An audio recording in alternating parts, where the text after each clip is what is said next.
Boa noite a todos. Eu sou a Aline, hoje eu estou aqui com a professora Daniela. A professora Daniela está aqui para bater um papo conosco. Essa live, ela está sendo oferecida para os professores da Rede Municipal de Ribeirão Preto. Eu agradeço a participação de todos no canal. Nós estamos com um pequeno problema no chat e já estamos regularizando. E durante a live eu vou passando informações para vocês poderem encaminhar as perguntas e dúvidas. Junto comigo está a equipe de educação infantil também, né? A Kelly, Iris, a Beth, a Joyce e a Flávia também. Nós agradecemos muito a participação de todos. Queria começar agradecendo a professora Dani, que aceitou o nosso convite. Muito obrigada, professora Dani. Eu vou estar falando um pouquinho sobre o currículo, né, que é um currículo muito qualificado. Vou estar passando algumas informações sobre a nossa conversa de hoje. Então, a professora Daniela, ela tem pós-doutorado em educação, ela é licenciada em Química, doutora em Ciências pela Faculdade de Filosofia, Ciências e Letras de Ribeirão Preto, da Universidade de São Paulo. Ela é docente do Departamento de Química, também é líder do Grupo de Formação, Ensino e Pesquisa em Educação Ambiental, que é formado por professores de ensino médio, alunos de licenciatura, e docentes da universidade. Atualmente, também ela é orientadora do mestrado profissional em Química, do projeto SEIC também, que ela desenvolve há 11 anos, né, que ela tem o projeto SEIC, e aí quem quiser conhecer um pouquinho mais desse projeto, que traz a questão da educação inclusiva, a gente vai estar disponibilizando também o link do projeto SEIC. Bom, professora Daniela, eu quero agradecer pela sua participação aqui conosco, e ela também é a mamãe da Malu, e ela vai falar um pouquinho também do livro, de autoria dela. Hoje a gente vai discutir um pouquinho sobre a trissomia 21. Dani, passo a palavra, nós agradecemos, né, fala enquanto Secretaria da Educação deste município, agradecemos a sua participação, muito obrigada. Obrigada, Aline, obrigada a toda a equipe, né, da educação infantil aí da Prefeitura de Ribeirão Preto. Obrigada a todos os colegas professores que estão aqui conosco. Eu publiquei ontem a notícia que hoje teríamos esse bate-papo e alguns amigos, né, expressaram que estão felizes, a Kátia, Adriano, enfim, tem muitos amigos aí que eu acredito que estejam aqui com a gente. Então, eu é que agradeço, Aline, a oportunidade de poder ter esse espaço, né, para conversar de um assunto que nos últimos anos tem sido bastante caro aí para mim, tá? E com relação ao currículo, né, você falou que é um currículo extenso, tal, eu prefiro pensar como Paulo Freire, né, que somos incompletos e nunca estamos totalmente formados ou qualificados. Então, nessa condição, acho que eu me coloco aqui como aprendente também, né, desse assunto que a gente vai ver agora, daqui a pouquinho, que historicamente ele é recente também, em termos de leis, em termos de importância que a sociedade tem dado, então eu também me coloco aqui como aprendente. As meninas estão resolvendo a questão do chat, né, porque eu falei para elas que a gente sempre prepara, mas do meu ponto de vista, julgando que pode ser relevante, mas acho que vocês fiquem à vontade, elas estão tentando resolver aí o canal para se comunicar, eu acho que é legal que vocês possam interagir, né, comigo, perguntar, ou colocar também a posição, opiniões. Então, elas estão resolvendo isso, mas por hora a gente então vai começar, tá bom? Vou colocar aqui para compartilhar, Aline, uma pequena organização que eu fiz das ideias em slides, né, para poder... Veja se já está projetando. Tá, estou aqui aguardando. Isso você ainda não. Aproveita enquanto está saindo os slides para pedir desculpa. O Henrique, né, que é chefe da divisão de educação especial, aconteceu um imprevisto, ele não está participando da live hoje. Então, peço desculpa também pela ausência dele, mas a gente vai dar andamento, né, às discussões. E nós já estamos tentando organizar a questão do chat, tá? Assim que eu tiver uma informação, eu vou passar aqui para vocês. Ainda não foi, Dani? Não, para mim já está compartilhando. Vocês querem puxar a apresentação por aí? Deixa eu pedir para eu passei o arquivo. Deixa eu tentar colocar aqui. Só um minutinho. Não, acho que vai dar certo agora. Eu compartilhei como janela. Vê se entrou. Agora está entrando. Aí você tem que colocar no isso. Perfeito. Pronta? Sim. Bom, então, né, boa tarde aí, professores, professoras. E, como eu disse, eu selecionei algumas informações que julgo que sejam interessantes ou relevantes, né, para a educação infantil. Mas é o meu ponto de vista, então pode ser que vocês tenham anseio por outras informações ou outras abordagens. Então, assim que resolver o chat aí, vocês podem manifestar. Para mim vai ser muito bom interagir com vocês. Então, quando a Aline me convidou, né, ela falou do meu currículo e tal, mas aqui é autora do livro. Um fato bastante marcante para ter direcionado, né, o meu olhar para a educação inclusiva foi o fato de eu ter tido uma filha, né, hoje ela está com 4 anos, que nasceu com a trissomia 21. Então, até o nascimento dela, eu me dediquei a pesquisas, né, na área de química, trabalhei com bioinorgânica, desenvolvendo catalisadores. No doutorado, trabalhei com resíduos químicos, né, num projeto que ele configurava a área de ensino de química, e tinha acabado de fazer um pós-doutorado em educação com uma fundamentação teórica histórico-cultural, né, fundamentada principalmente na obra do Vygotsky e Leontiev. E aí, quando a Maria Luísa nasceu, né, e nasceu com a trissomia, tudo que eu havia estudado aí no meu pós-doutorado sobre o desenvolvimento humano, né, como que o ser humano se torna humano, como que ele aprende, tudo que eu tinha estudado ali teoricamente me colocou em xeque para entender um pouco melhor a minha filha, né? Porque as perguntas que orientaram o meu pós-doc foram: como o ser humano aprende? Será que todos aprendem da mesma forma? Qual o espaço para as pessoas, né, com deficiência na escola?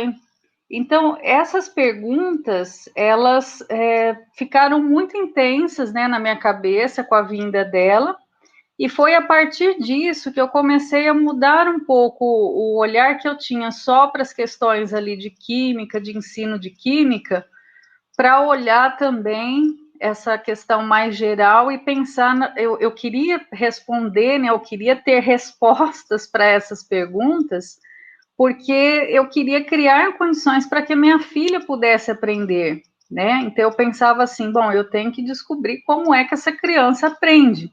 Será que é igual aos outros? Será que é diferente dos outros? E aí, esses anos, né, o que eu vou tentar compartilhar aqui com vocês, eu tenho tido algumas respostas para essas perguntas. Então, uma coisa que no início, para mim, era forte, eu achava que era diferente, né? Eu pensava assim, não, mas tem que ter algo diferente, porque ela é diferente ali das outras crianças, isso quando ela nasceu. Com o passar do tempo, né, e após muitas leituras e muitos aprendizados, eu vi que ela, tudo que eu tinha estudado sobre desenvolvimento humano valia para ela, não era algo especial, não era uma pedagogia especial para ela, né? Tudo que eu tinha estudado sobre desenvolvimento humano, principalmente aí na fundamentação do Vygotsky, né, e o Leontiev, eram base para o desenvolvimento da minha filha, né? Então, ao longo do tempo, eu acho que eu consegui chegar a essa conclusão depois de uns 3 anos, mais ou menos, né? Eu estou sintetizando aqui, mas acho que foi depois de uns 3 anos.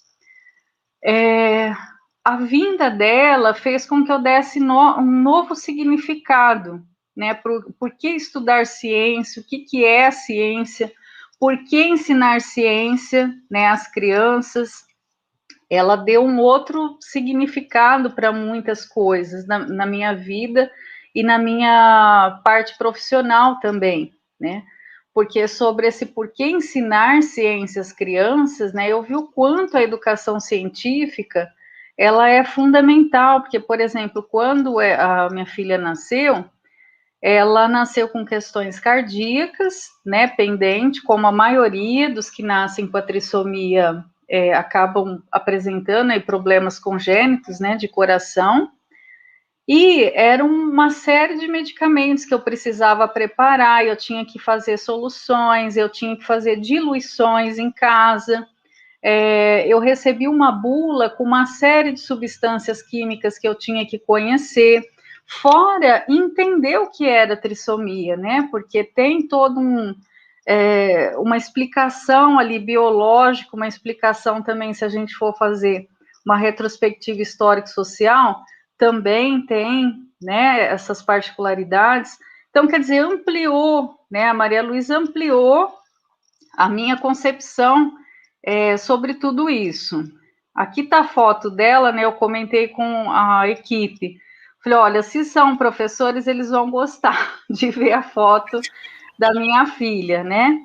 Então, coloquei aqui ela pequenininha, esse é meu sobrinho, né, o Dudu, e aqui são os dois já durante esse ano, né? Então, devido à pandemia, a comunicação tem que ser aí pelo WhatsApp, mas só para vocês conhecerem, né, a pessoa que eu estou falando e que ressignificou tanta coisa aí, tanto na minha vida pessoal quanto na minha vida profissional. Então, essas inquietações, né, que eu comentei com vocês, elas eram muito fortes, né? A Maria Luísa nasceu em dezembro de 2016. Em 2017, né, eu comecei a desenvolver um projeto no SEIC, que é o Centro de Ensino Integrado de Química, né? E com qual objetivo? Eu queria responder aquelas questões, né? Mas como que aprende? Será que tem uma metodologia que facilita, que aprenda mais tranquilamente, né? Eu queria responder essas questões, acho que principalmente para mim, né? Eu precisava ter mais clareza nessas respostas. E em 2017, então, começou um projeto, né, de extensão no SEIC. Esse projeto, ele inicialmente oferecia oficinas de temas científicos para grupos de crianças, né, eram crianças típicas, né, sem nenhuma, sem a trissomia aparente ou sem qualquer outra deficiência aparente, e as crianças que tinham a trissomia, tá? Então, era um grupo misto. E aí nós organizamos essa oficina no espaço do SEIC. Essa organização envolveu alguns encontros, algumas visitas ao departamento de química, né? Aqui eu coloquei uma bolinha aí cobrindo o rostinho deles, mas eles estavam presentes, né? E foi, assim, um aprendizado fantástico, sabe? Ter feito essa oficina em 2017 foi um aprendizado fantástico. Em que sentido? No sentido de perceber que todos podem aprender, né? Tanto que esse é o nome de um curso que nós estamos agora oferecendo aí na plataforma de cursos de extensão da USP. E foi uma conclusão aí de 2017, né? Então, todos podem aprender. Pode ser por caminhos diferentes, pode ser por maneiras, mecanismos diferentes, mas todos podem aprender. Neste grupo, o perfil dos alunos ele era bem diferenciado, então alguns estavam alfabetizados, outros não estavam alfabetizados, alguns se comunicavam por imagens, outros, não por imagens, mas se comunicavam pelo olhar, né, não dominava a escrita, não dominava a expressão do pensamento de outra forma, né, que não fosse somente ali pelo olhar mesmo. E aí a gente... Oi, pois não. Interromper, eu só queria avisar que o chat foi liberado agora, deu certo, tá? Então as pessoas já conseguem estar interagindo. Desculpa ter... Ai, que ótimo, que ótimo. Aí eu vou contar com vocês para ir me falando aqui o que estão dizendo, né? Se querem conversar alguma outra coisa, fique à vontade. Aí vocês vão me interrompendo, porque eu não estou vendo mais vocês, eu estou vendo só a tela que eu estou apresentando aqui. Pode deixar, Tá a gente vai estar acompanhando o chat. Quem quiser participar, encaminhar dúvidas, fiquem à vontade, que a gente vai estar acompanhando aqui. Obrigada, Dani. Tá, combinado. Então, e como eu falei, né, foi muito rico. Eu vou falar um pouquinho mais depois, né, dessa oficina inclusiva de 2017, porque as aprendizagens que a gente teve, depois elas foram reunidas num capítulo de um livro que a gente publicou sobre as várias experiências, né, não só essa aqui que eu estou falando, mas outras. E então foi muito importante, assim, acho que para perceber que, olha, todos podem realmente aprender. E essa oficina de 2017, ela também revelou o seguinte, que para pensar a inclusão, não adiantava a gente ficar com um projeto dentro da universidade, em que a gente tem todas as condições favoráveis ali, né, para que as coisas aconteçam. A gente precisava ir para a escola, né, para situações de escola real. Aqui estão duas alunas que começaram o projeto, né, comigo, a Elô, a Vitória, tem outros alunos também, o Douglas, que aparece depois.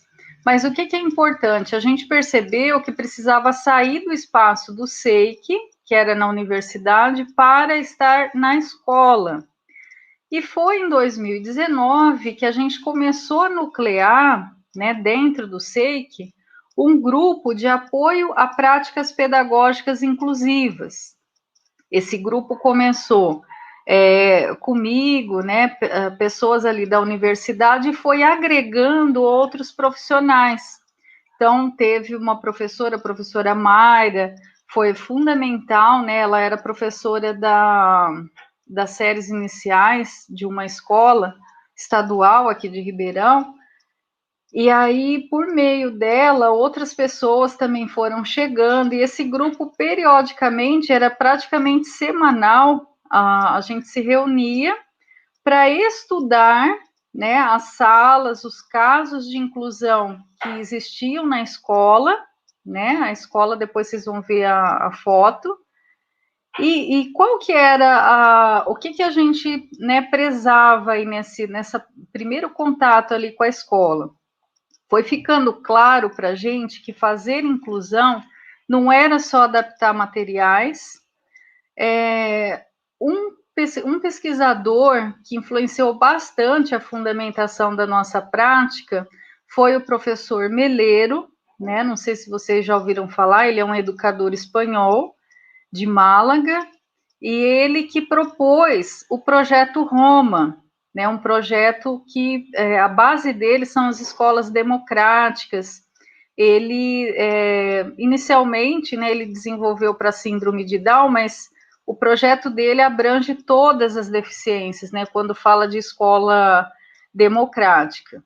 E aí, mais importante, então, que recurso, é a estratégia. A gente precisava pensar em estratégias em que o que fosse planejado não seria só para aquele aluno, entre aspas, que a gente fala que é o aluno de inclusão, né?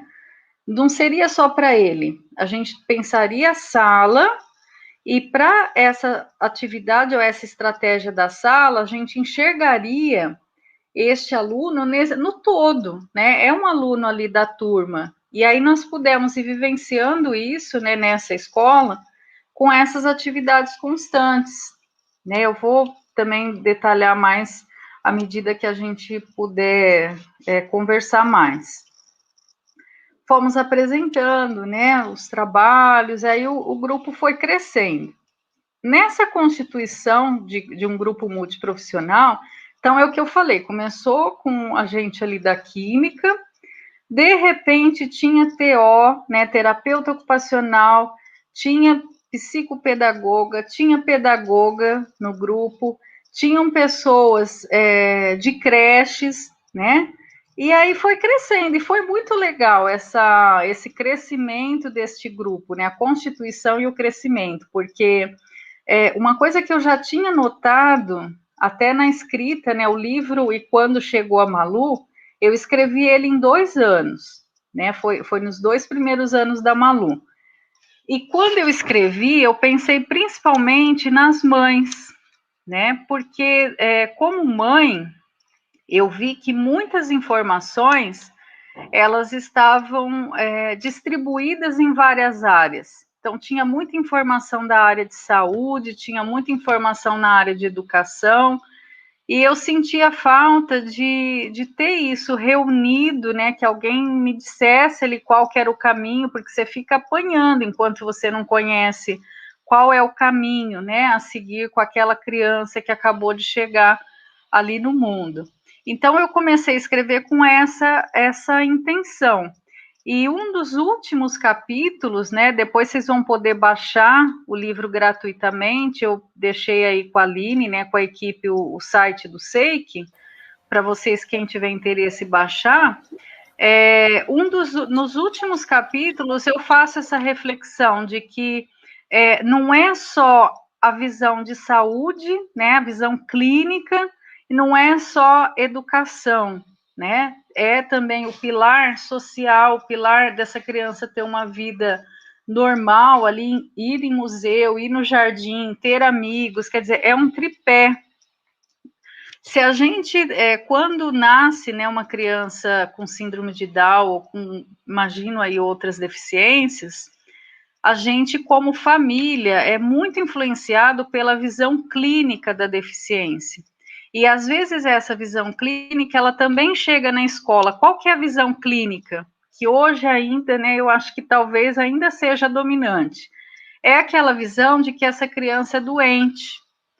É a visão de que o problema, entre aspas, está no indivíduo, né?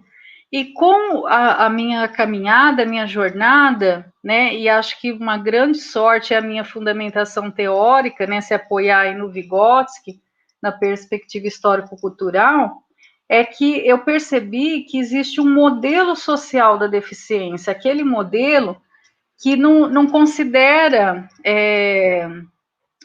que a deficiência esteja no indivíduo, mas ela está ao redor deste indivíduo, que nem sempre está preparado para que ele se desenvolva, né? Então, a gente ouve falar das barreiras, são barreiras, às vezes, físicas, né, ou arquitetônicas, são barreiras atitudinais, são barreiras de comunicação. Então, a deficiência, pelo modelo social, ela não está no indivíduo, mas ela é produzida por este entorno, né?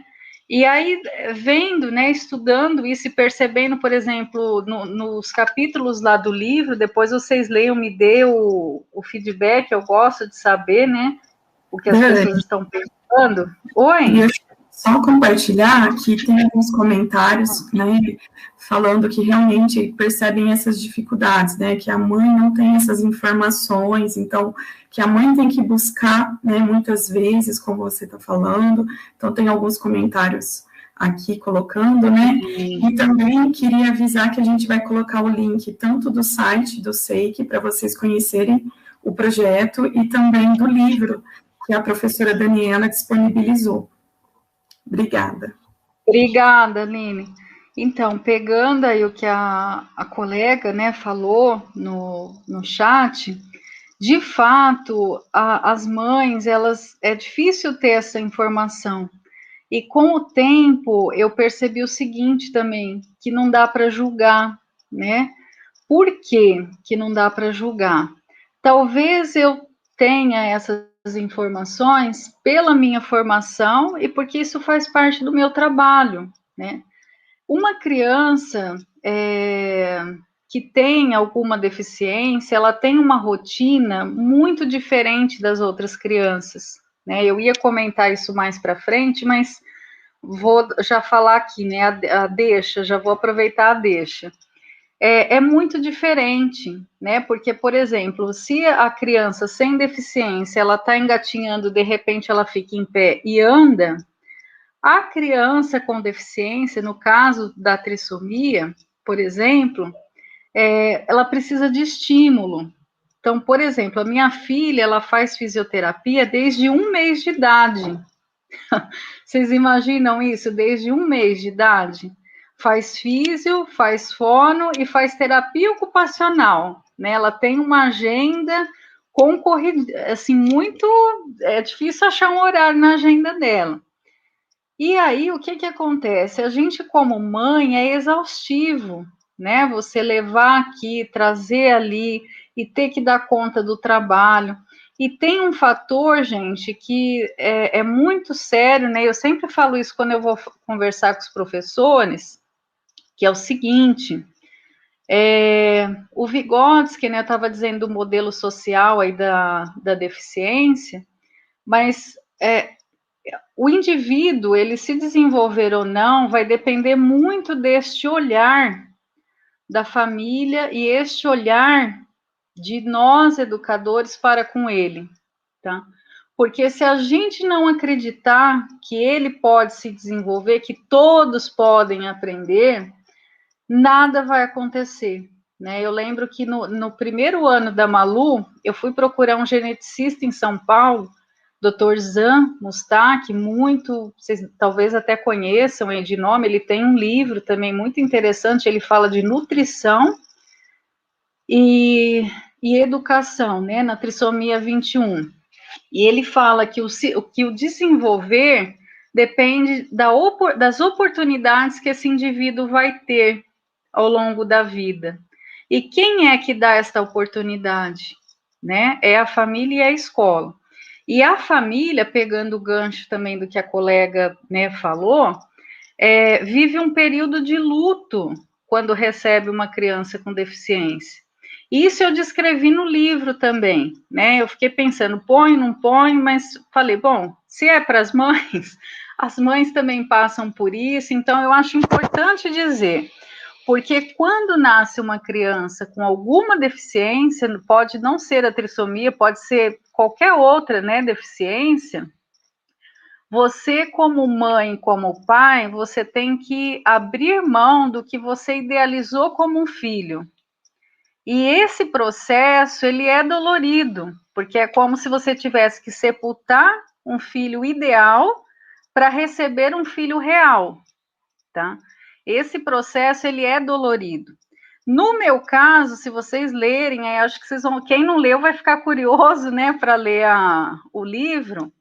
Durou uma semana, eu fiquei uma semana em choque, uma semana, meu Deus, o que eu vou fazer com essa criança? Uma semana, nossa, o que será que, né, aconteceu? Porque a maior parte, isso tem pesquisa que mostra, que a maior parte dos casos com síndrome de Down descobrem no parto. Então, você não descobre durante, né, o período ali que faz os exames gestacionais, tal, não descobre aí, você descobre no parto.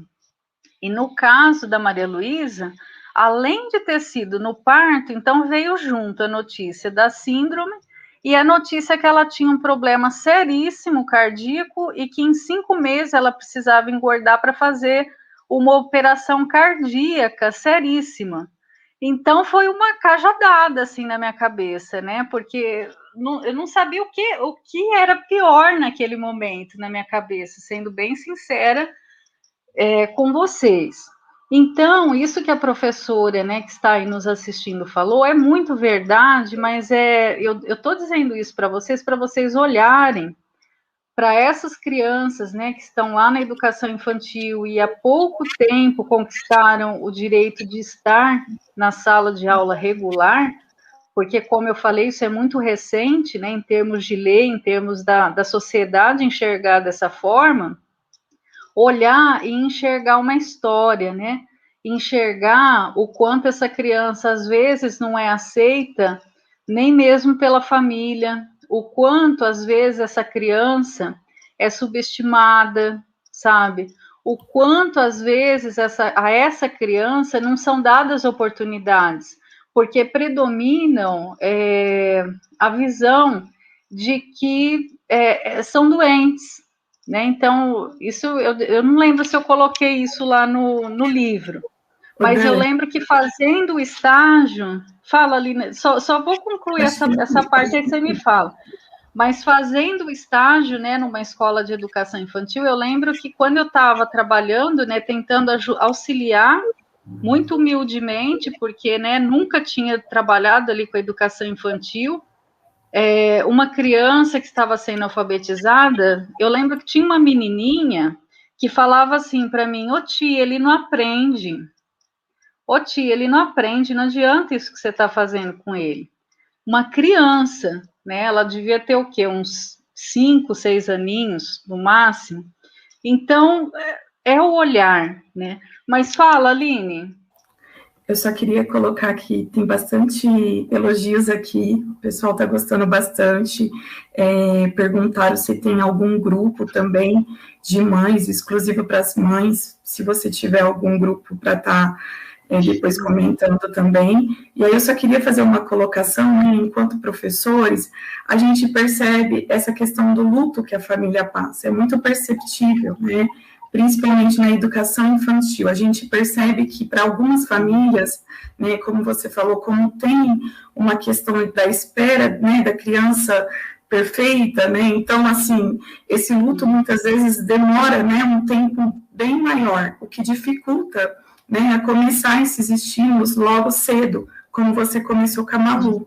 Então, isso é muito perceptível. Eu acho que aqui tem colegas, né, que atuam com os bebês e a gente percebe essa resistência das famílias, às vezes, em começar, né, e aceitar essa diferença e como que pode ser feito, né? E aí, pode falar, Aline, estou pegando uma caneta aqui para anotar.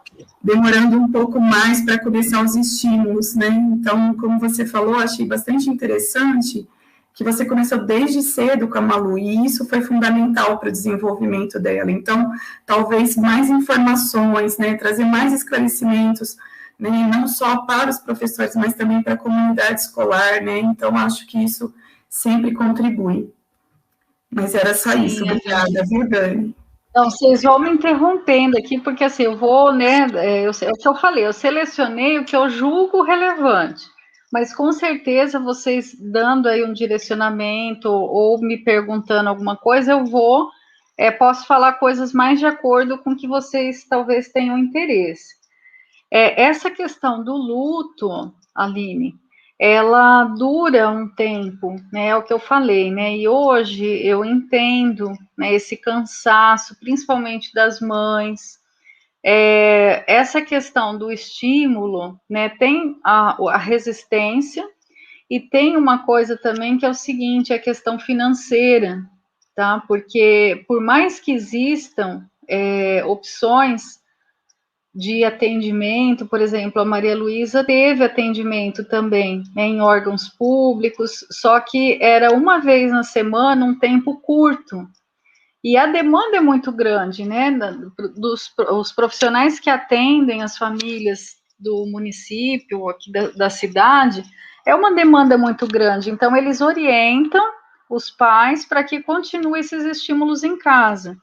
E aí, se você quiser fazer mais vezes, você tem que pagar, né? Depois de muito tempo, né, de quebrar a cabeça aqui, ali, acolá, eu fui descobrir que o plano de saúde poderia restituir uma parte, pelo menos, do que era pago, né, a essas profissionais. Não são todos os lugares que você encontra, mesmo na área de saúde, profissionais que tenham alguma especialização particular ali para a questão da síndrome de Down. Então, eu lembro que no início eu levava a Malu em lugares que parecia academia, né? Para quem tinha quebrado o braço, quem tinha estava com a lordose, alguma coisa assim. Não era especializado, né, para criança. Então, tem uma série de dificuldades. Então, tudo isso eu estou dizendo para vocês olharem, quando enxergar o aluno de vocês, enxergar toda essa história por trás. Dependendo da deficiência, são crianças que ficam muito tempo internada, passam, né, tem pneumonias às vezes recorrentes, eles passam muito tempo, às vezes, em hospitais, né, por causa da saúde um pouco mais frágil. Então, quando tiver esses alunos, vocês olhem. E os grupos, né, que uma outra professora aí comentou, existem grupos sim, né, um grupo que me ajudou muito na época, e até hoje eu participo desse grupo, é a Associação Síndrome de Down de Ribeirão Preto, né? Por que que eu gostei deste grupo em particular? Existem outros, né, além desse, mas esse em particular, eles se preocupam com trabalhar com os pais, essa visão social da deficiência, né? Porque tem outros grupos que às vezes sabe quando você entra no grupo achando que vai ser melhor e acaba ficando pior, da pessoa, você acaba compartilhando ali aquelas crenças, né, que não vão te colocar para frente, no sentido de dar oportunidade, mas acaba virando um muro de lamentação. Ou um outro risco é a gente achar que a criança só precisa de terapias, né? Enxerga, às vezes, essas terapias como oportunidade de normalizar a criança. Então, acha que assim, não, ela vai chegar o mais perto do normal. O que isso tem por trás? Uma não aceitação do ser, né? A não aceitação de que, olha, ele é diferente, tá? Então, é muito delicado, gente. Eu até estou pensando em reunir mais alguns pensamentos, escrever mais alguma coisa aí nesse sentido, porque é delicado, é bem delicado. Tá? E aí fomos continuando, né, com o projeto. Aqui está a capinha do livro, que vocês podem acessar lá no SEIC, né, gratuitamente. E além de direcionar para as mães, é o que eu falei, eu fui ressignificando muita coisa.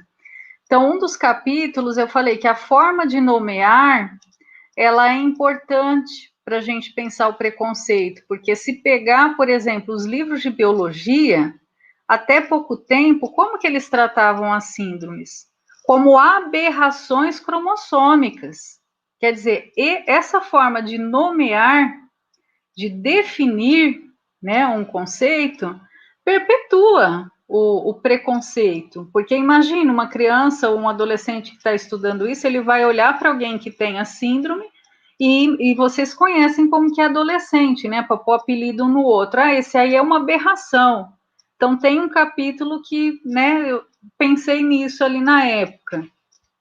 Eu fui colocando os recursos que eu fui buscando para minha bebê, recursos que eu fazia em casa, né, tentando, com a orientação da terapeuta ocupacional e da fono. Isso é muito importante, gente, depois para a fase da alfabetização, né? Acho que o vínculo aí com vocês é a importância para a fase da alfabetização. Eu fui fazendo com recursos que eu tinha ali, caseiro, né? Depois vocês leiam lá no livro, tem algumas coisas interessantes, para bebê principalmente, né? Porque, como eu falei, esse livro eu escrevi de quando ela nasceu até os 2 anos, né? Eu terminei o livro, ela estava com 2 anos. Aí tem aprendizagens, né? Teve um período que eu fui morar no Amapá, e lá eu tive a oportunidade de fazer um estágio, né, na educação infantil. Eu morava numa cidade do interior do Amapá. Assim, fala interior, mas imagina Cravinhos e Ribeirão. É como se a cidade onde eu morava fosse Cravinhos e Macapá, que é a capital, né, do Amapá, fosse Ribeirão. Era mais ou menos essa distância. E aí eu ia para Macapá todo dia, né, deixava uma luzinha na escola, e como eu estava de licença prêmio, né, o que o professor faz quando está tranquilo? O professor vai fazer um estágio. Vocês são professores, imagino que também são assim, né, vão ler um livro, vão fazer alguma coisa, a gente fica procurando, né? E aí enquanto ela estava lá na escola, eu fui fazer esse estágio. Ficava na escola e descobriram, né, que eu era vinculada ao SEIC e me convidaram para começar a participar ali das formações na escola. E eu comecei a acompanhar as aulas, né, de uma professora para ajudar na alfabetização de um aluno. E foi um período também muito rico, eu coloquei isso lá no livro, porque algumas teorias não funcionavam com aquele aluno, né? Então, por exemplo, eu ficava no conflito ali, né? Pensava no Paulo Freire, na pedagogia do oprimido, e algumas coisas não funcionavam, algumas coisas com aquela criança, né? Era um menino, tinha que ser repetição, tinha que ser, sabe, era quase que uma junção de várias teorias. Eu precisava juntar ali várias teorias que pudessem funcionar com aquela criança, né? E aí eu vou relatando isso também muito modestamente, viu, pessoal? Foi a minha primeira experiência na educação infantil. Acho que vocês têm muito mais know-how em relação a isso do que eu. Mas, singelamente, o que eu coloquei ali são coisas que eu pensei a partir do que eu estava vivenciando e relacionando com a minha formação, né, de desenvolvimento humano. Tem um outro livro que eu também falei para as meninas colocar para vocês acessarem, esse livro mais que especial, né, por um ensino de ciências inclusive transformador. Eu organizei ele com a professora Joana, de Jesus e Andrade, e cada capítulo deste livro foi escrito por um profissional colaborador nosso. Então, tem um capítulo de uma pessoa que é lá dessa associação Síndrome de Down, tem um capítulo de pedagogo, tem um capítulo de psicólogo, é multiprofissional mesmo, tá? Então, fica aí de presente para vocês, né, o link do vídeo. E uma coisa que eu percebi e que acho que é interessante, né, no falar aqui nessa reunião nossa sobre inclusão, é que a informação ela liberta, né? Não sei se vocês conhecem essa lenda, o sapo e o poço, né? Então, enquanto está ali dentro do poço, só vendo o que está escuro e aquela água, se alguém lá de fora falar que lá fora está um dia lindo e tem grama e tem outro lago, a gente não acredita, né? Mas porque a gente não tem aquela informação.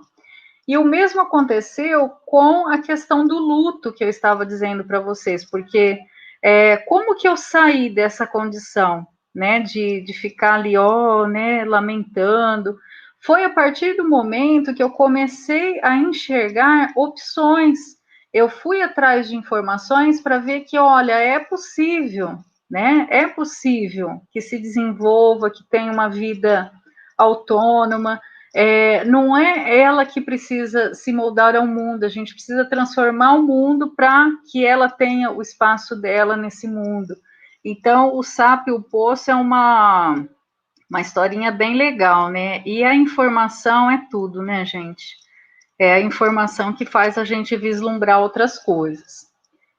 A educação especial, ela é uma modalidade de ensino. Então, quando a gente fala, né, eu estou falando mais de educação inclusiva, porque, embora pareça tudo igual, tem um pequeno detalhe, né? Quando se fala em educação especial, a gente tem como público-alvo estudantes com deficiências, né? Seja auditiva, visual, física, intelectual, o TEA, altas habilidades ou superdotação.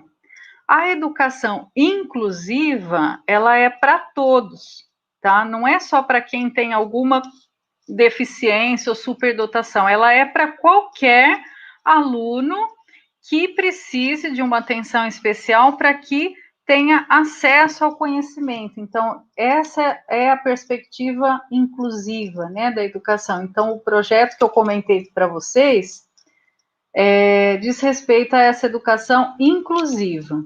Tá? E aqui algumas falas comuns, né, que eu sempre, quando vou falar de inclusão, eu acabo colocando, porque são coisas que eu tenho escutado nesses 4 anos, não só trabalhando com professores, mas também com alunos, às vezes, né, de licenciatura.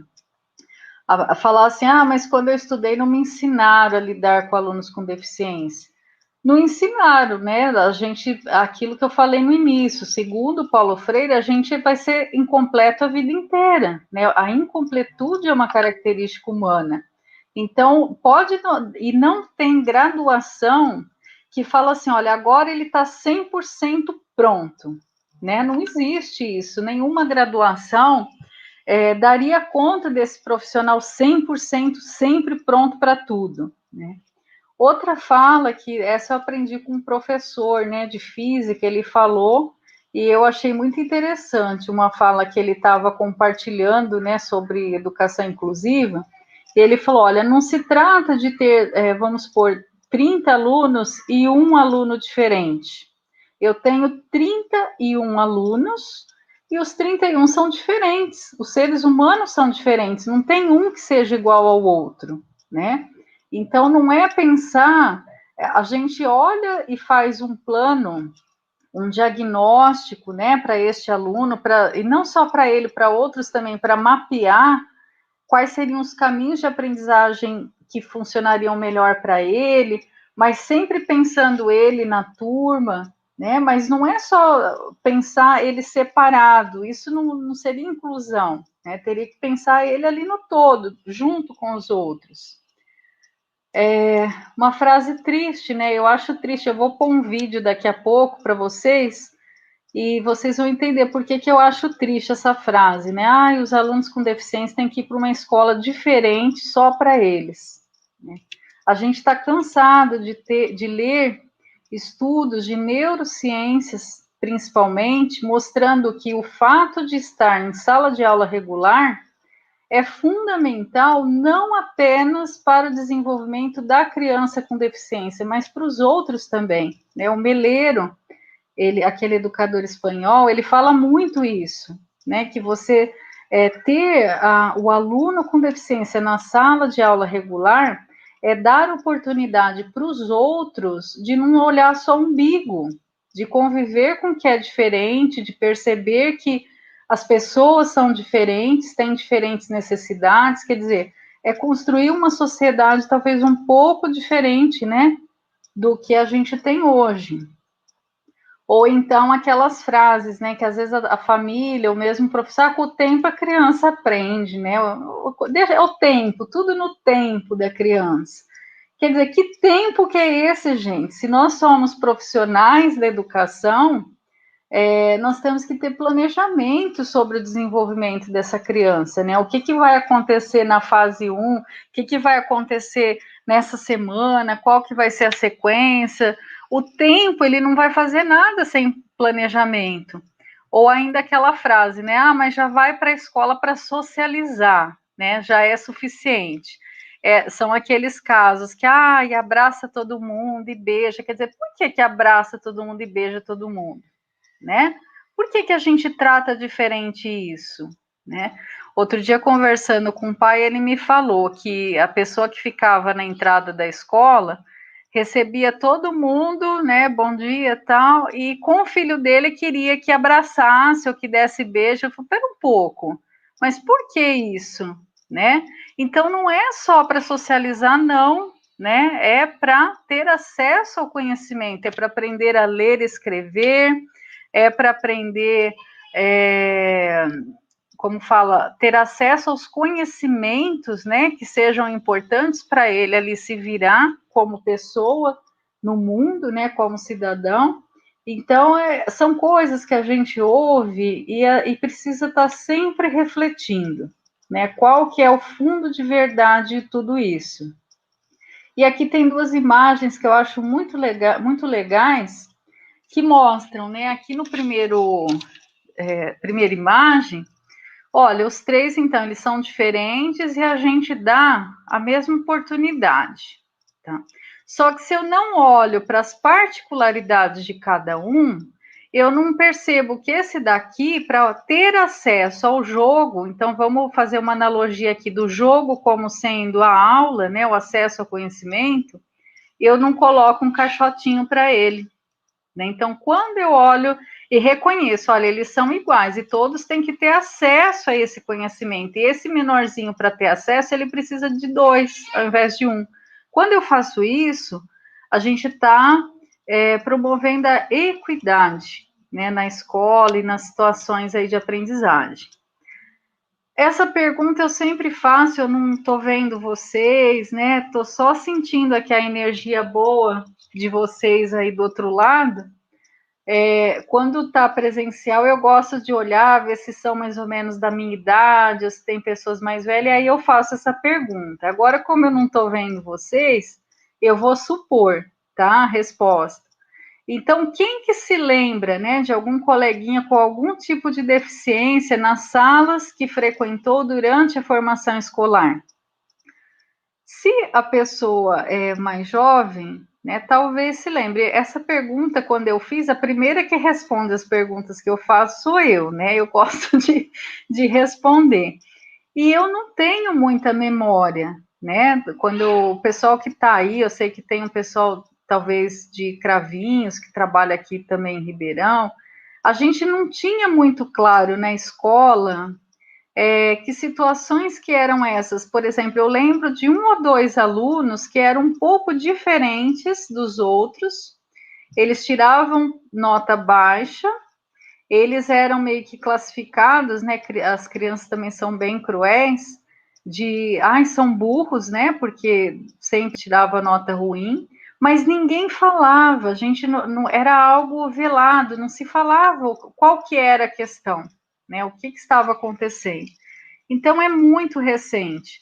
Eu tive a oportunidade de conhecer também alguns alunos não, né? Já eram homens com síndrome de Down mais velhos, né? Eu conheci um de 52, conheci também uma senhora, né? Ela já tinha mais de 50 anos, e os dois, eles não sabiam ler e escrever, né? Então, quando a gente começa a pensar, eu estou falando, vai puxando aí na memória de vocês.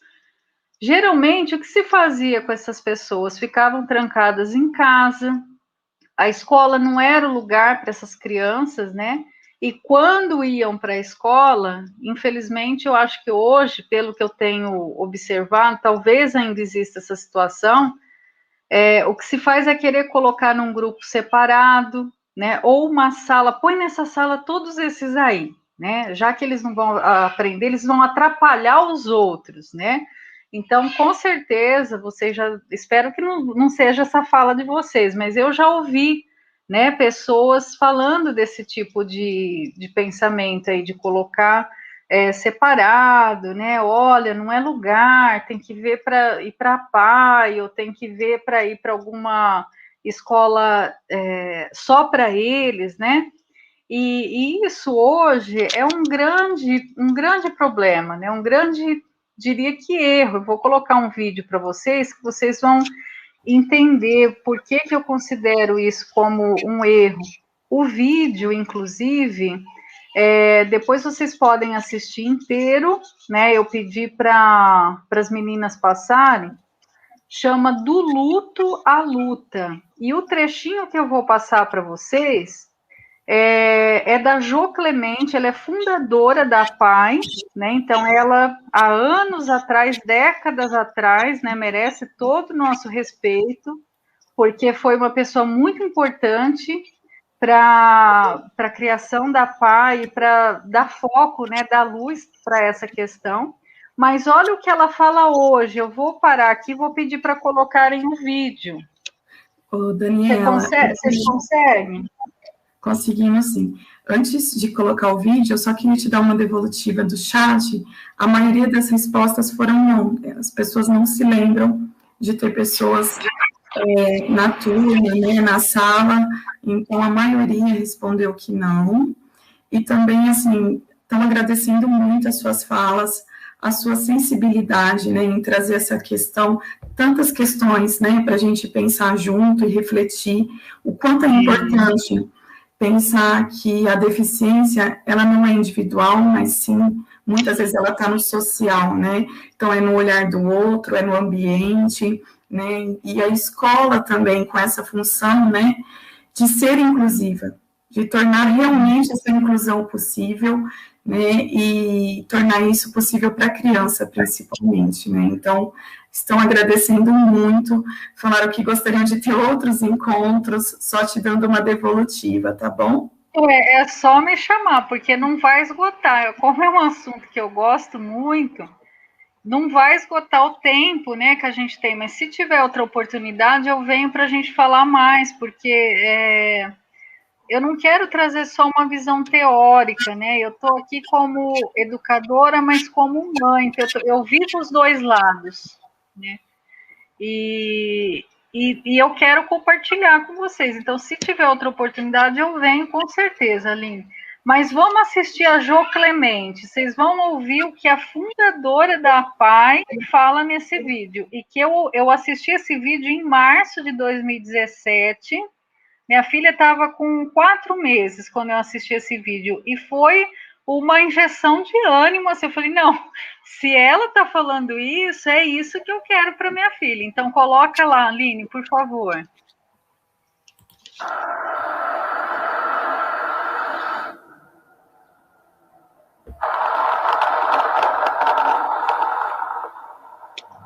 Eu acho que a notícia, para mim, demorou muito a chegar. Não foi na hora que ele chegou no meu braço para eu dar de mamar para ele.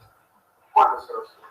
Eu soube depois, realmente, quando eu já estava esperando a minha terceira filha, e o Zequinha já estava quase para ter mais uma irmã e não havia meio de sentar, de se firmar na coluna, nas perninhas.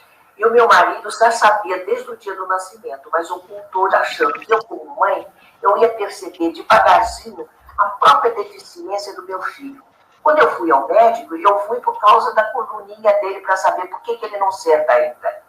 E o médico aí é que teve uma reação desagradável, que eu não estava preparada. Ele disse, seu filho é um menino retardado, não espere nada dele. A duração de vida é até mais ou menos 16, 17 anos. E olha, isto já tem 54 anos, porque o Zequinha morreu com 52, mais 2 anos que ele morreu. Mas ele tomava cada pileque que você não faz ideia. E ele dizia, os primeiros pilequinhos que ele tomava, ele dizia, eu já estou viagado. Você já está de fogo, Zé? Vou começando. Olha, bebia um lixo escocês, e quando ele morava na casa dele sozinho, depois de adulto, e ele morava sozinho, porque ele, quando os irmãos casaram, ele disse, agora sou eu, agora é minha vez.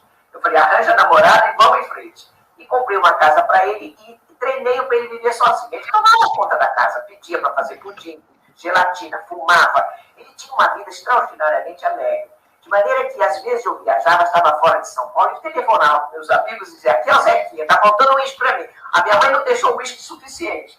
A senhora falou que ele assistia esses vídeos eróticos. Vídeos eróticos, e de vez em quando ele entrava e disse, não é coisa para mãe, não é coisa para mãe. Eu já tinha que sair. Às vezes batia na máquina um artigo, uma qualquer coisa, eu falei, o que você está escrevendo? Não é coisa para mãe. Quer dizer, ele estava falando coisas indecentes, imorais, pornográficas, a moda dele, né? Mas tinha um amor platônico. A primeira namorada dele foi a Regina Duarte. Um amor sem par pela Regina Duarte. Depois a Pepita Rodrigues. Depois ele passou para o exterior. Quis a Barbra Streisand.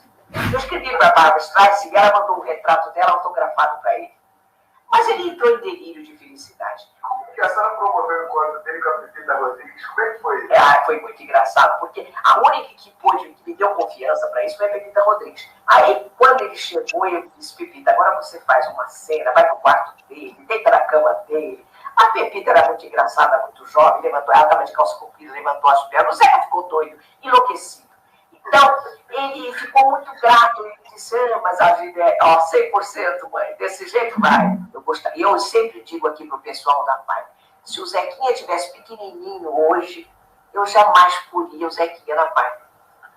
Mas isso que eu acho muito interessante, a senhora como uma das iniciadoras da PAI. Pois é. Mas por que? Porque naquela altura, 54 anos atrás, ou 52, ou 50 anos atrás, nós não poderíamos colocá-lo numa escola normal, porque não tinha escola inclusiva como tem hoje. De maneira que a segregação, a superproteção de mãe, acalentando o Zeca para que ele não pagasse mico, eu vou usar o palavreado que se usa hoje, que a mocidade fala, paguei um mico, né? Então eu tinha muito receio que ele pagasse mico num lugar que ele era um estranho no ninho. Então, o que é que era natural? Natural que a gente protegesse ele exageradamente, e com essa proteção exagerada, a gente segregava ele. Ele ficava protegido, mas segregado. Então, o que significa segregar? É separá-lo dos outros. Isso, hoje, é um erro. Por que a PAI está mudando toda a filosofia dela? Porque hoje, quanto mais eles conviverem precocemente com toda a humanidade, com quem quer que seja, mais perto da normalidade eles estarão sempre. Pronto, Aline. Pode, parar. Então, assim, vou voltar lá, mas vocês perceberam aí, o trecho que, para mim, ficou muito forte. Quer dizer, a fundadora da PAI explica, o contexto que ela criou a PAI e o que ela pensa hoje, e que é uma instituição que está mudando também, a filosofia, a forma de enxergar ali a deficiência. E tem estudos que embasam isso, é o que ela falou, se conviver com a normalidade o quanto antes, isso é melhor para o desenvolvimento do que você separar, e colocar em outro ambiente com essa desculpa, entre aspas, que, olha, é melhor então para ele, estar separado. Aline, só me informa quanto tempo nós temos, porque tem tanta coisa que eu queria trabalhar, talvez discutir com o pessoal em termos de práticas, que eu estou vendo aqui algumas perguntas, não sei se vai dar tempo tudo hoje. O nosso encontro, Dani, é até às 19. Tá, então temos pouco tempo. Se tiver a oportunidade, a gente vê, eu posso voltar, Aline, para a gente poder abordar mais um pouco aí da questão, mas deixa eu tentar aqui. Deixa eu ver, pera lá. Tem uma pergunta da professora Mara, pergunta não, foi uma colocação que vai de encontro com o que você falou, que no início dos anos 90, o livro Muito Prazer, Eu Existo, da Cláudia, em que ela apresenta relato das famílias sobre o momento em que tomavam conhecimento da trissomia 21 em seus bebês. Nesses relatos das famílias, que legal.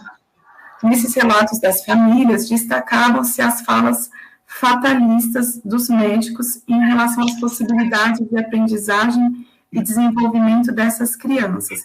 Aí ela faz uma pergunta, isso mudou? Será que mudou?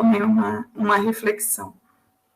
Ai, Mara, eu não conheço esse livro, que você falou, até vou procurar aqui para ler, para também conhecer, mas vou te falar pelos relatos do contato mesmo ali com outras mães, e não mudou muito, tá? Não mudou muito. Por exemplo, eu lembro que quando foi dada a notícia, da minha filha, a fala do médico foi assim, olha, poxa, eu não sei o que aconteceu, vocês fizeram tudo tão certinho, no pré-natal, quer dizer, foi numa conotação de que, olha, minha filha era um erro, quer dizer, fez tudo tão certinho, o que saiu errado?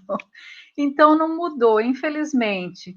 E quando a gente também precisa, custou até eu achar, um médico que pensasse mais ou menos igual, mas alguns falam assim, não precisa não, ele vai desenvolver de todo jeito, não precisa fazer as terapias.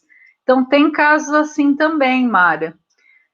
Tem muitos casos, gente, é o que eu falei, teria que a gente precisar de mais tempo, para poder abordar.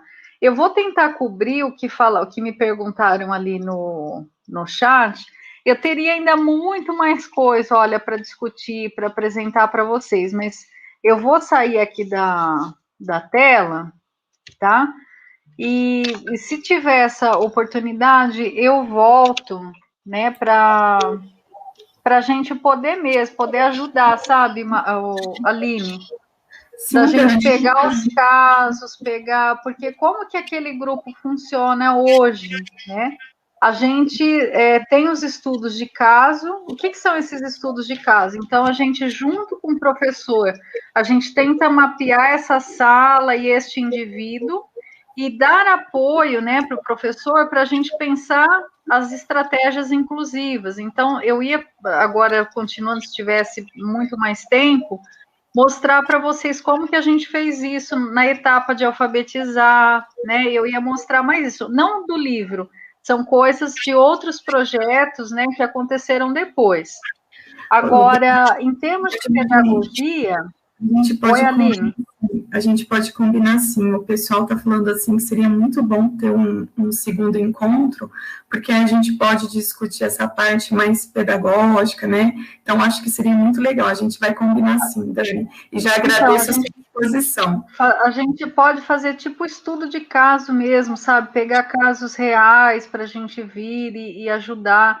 E eu sei que, né, a gente, o que eu ia mostrar para vocês é que a gente ajuda com a parte de levar material para a escola, de ter bolsistas que podem estar ali também para auxiliar o professor. Então, a gente pode ver como fazer isso, tá? Me coloco, aí é o que eu falei, Aline, para mim esse é um projeto muito caro, porque quando eu me dedico a ele, eu estou imaginando que eu estou ajudando um futuro melhor para minha filha, né? É um mundo melhor para ela também que eu quero ajudar a construir. E em termos de pedagogia, né, eu vi aqui, não sei se foi, acho que foi a Kelly, alguém que colocou aqui no que eu estou vendo no chat. Não tem um método, né? Eu ia dizer que naquele projeto de 2017, a gente queria desenvolver metodologias, né? E o que a gente acabou levando de aprendizagem? Que qualquer metodologia, qualquer estratégia, ela se define a partir do momento que eu conheço o meu aluno. Então, esse é o primeiro ponto.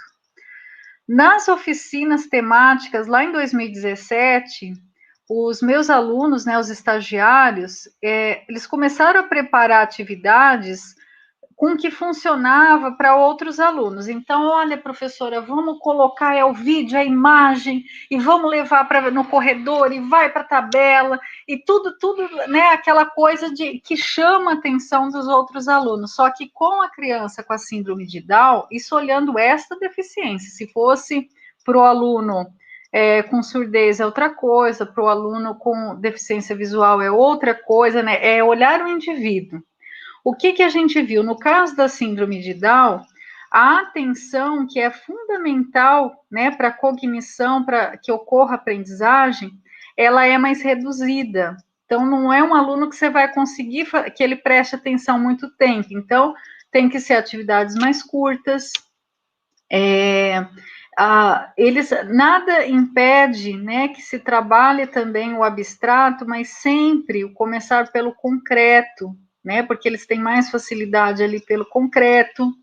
Como eles têm essa questão da atenção, se você colocar muita imagem e muita coisa ao mesmo tempo, ao invés de ajudar, isso atrapalha. Então, às vezes é melhor aquela informação mais enxuta e mais limpa, né, em termos de signos, em termos de símbolos que ele vai ter ali que, né, decodificar, do que aquela coisa carregada ou, né, que vai dificultar que ele tenha maior atenção.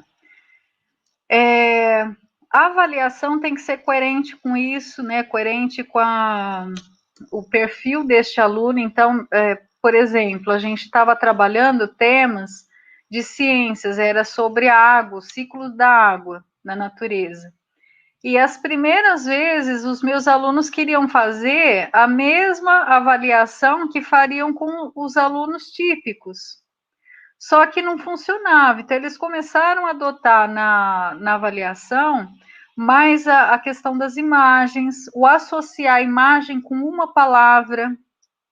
Tem estudos que mostram que a síndrome de Down, eles têm problema para memorizar. Então, precisa de repetir. Então, como que a gente repetia? A cada encontro, a gente retomava o que tinha sido visto ou abordado anteriormente, para depois continuar. E retomar, e retomar, e retomar, e retomar, sempre. Então, assim, a primeira coisa, gente, é conhecer o aluno. Naquele livro que eu falei para vocês, Mais Que Especial, tem um dos capítulos, eu não vou lembrar agora qual capítulo que é, mas eu lembro que foi escrito pela Mayra. ele tem um protocolo de como que a gente faz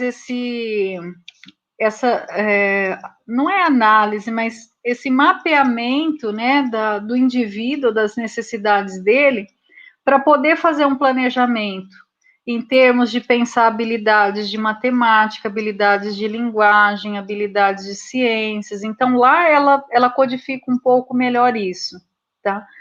Mas só para ficar assim, a gente ficar com vontade, né, do nosso próximo encontro, que depois a gente vai ter com a Aline quando, um dos últimos desafios que a gente teve o ano passado, né, com a pandemia, foi um aluno, aí ele não era da educação infantil, ele estava na terceira série do ensino médio, com 22 anos, paralisia cerebral.